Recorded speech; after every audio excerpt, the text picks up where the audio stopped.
જામનગર જિલ્લા પંચાયતનું 2023-24નું સુધારેલું અને 2024-25નું ₹678,68,66,000નું પુરાંતલક્ષી બજેટ આજે જામનગર જિલ્લા પંચાયતની બજેટ બેઠકમાં પ્રમુખ મેયબેન ગલાભાઈ ગરસરે રજૂ કર્યું હતું, જેમાં ₹361,85,000નું પુરાંત અને અંદાજિત આવક ₹406,32,000 દર્શાવ્યું હતું। જામનગર જિલ્લા પંચાયતનું 2024-25નું અંદાજપત્ર આજે બપોરે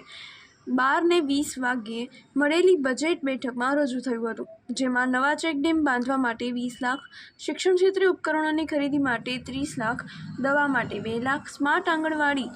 અને અન્ય સુવિધા માટે 30 લાખ, તાલીમ માટે 4 લાખ, રોગચાળા નિવારણ માટે 1 લાખ,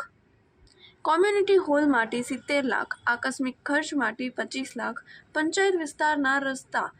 મરામત માટે ₹70 લાખ અને જિલ્લા પંચાયતના નવનિર્માણ માટે 80 લાખની જોગવાઈ કરવામાં આવી હતી। આ બજેટ બેઠકમાં ડીડીઓ વિકલ્પ ભારદ્વાજ, કારોબારી સમિતિના અધ્યક્ષ ચંદ્રિકાબેન અઘેરા, હિસાબી અધિકારી ધવલ ઘેરાણી પણ હાજર રહ્યા હતા તથા અનેક મહાનુભાવો આ કાર્યક્રમમાં હાજર રહ્યા હતા। આજરોજ જામનગર જિલ્લા પંચાયતનું વર્ષ 23-24નું સુધારેલ અને વર્ષ 24-25નું અંદાજપત્ર રજૂ કરવામાં આવ્યું, જેમાં મુખ્યત્વે શિક્ષણ, રસ્તા અને આરોગ્ય જેવી મુખ્ય સુવિધાઓ વિશે બજેટમાં સારી એવી જોગવાઈઓ કરવામાં આવેલ છે અને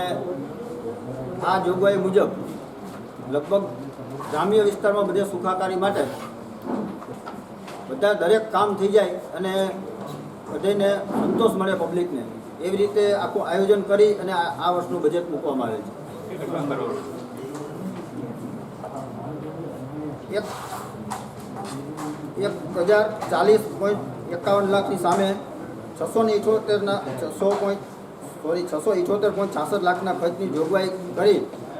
વર્ષના અંતે 361,85 લાખની પુરાંત અને 24-25માં વર્ષનું પુરાંતલક્ષી આ બજેટ છે।